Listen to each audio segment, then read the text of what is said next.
তুমি যখন একটা পারফিউম কিনো, তুমি কি শুধু বোতলটা কেনো না, তুমি কি কেনো ফ্রেশ হওয়ার ইচ্ছা, ভালো লাগা, অন্য কিছু স্পেশাল হওয়ার ইচ্ছা। এগুলো কখন করবা? ফিউচারে করবা। ইউজ করার পরেই তো ফিউচারে করতে পারো, তাই না? কি কিনছো? ফিউচার কিনছো।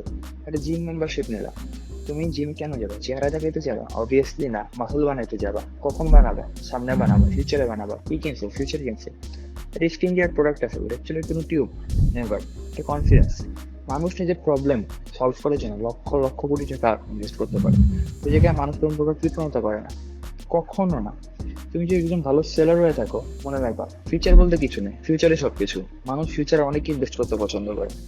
তুমি যদি একজন ভালো সোপ বিক্রেতা হয়ে থাকো, মনে রাখবা তুমি তোমার কাস্টমার কাছে যাচ্ছ, বললে যে ভাই আমার কাছে ভিটামিন ই একটা সোপ আছে, আপনি নিন, কেউ নেবে না। তুমি যদি বলো আমার সোপের মাধ্যমে আপনার ডার্ক স্পট চলে যাবে, স্কিন গ্লো করবে, আপনার 100 টাকার প্রায় 500 টাকা সেল হয়ে যাবে, ট্রাই করতে পারে।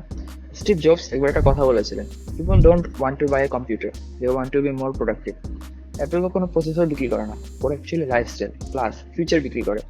ওরা নিজেদের ব্র্যান্ডের একটা লোগোর উপর ভিত্তি করে কয়েক লক্ষ কোটি টাকার বিজনেস দাঁড়া করিয়ে দিয়েছে। তো আজ থেকে মনে রাখো ভাই, তোমার প্রোডাক্ট না, তোমার প্রোডাক্টের পিছনে গল্পটা হচ্ছে নেই, তোমার প্রোডাক্ট দিয়ে কি হবে ওইটা হচ্ছে নেই, তোমার প্রোডাক্টের ব্যবহার করলে আমার ফিউচার কি হবে ওইটা হচ্ছে মেইন। That's it.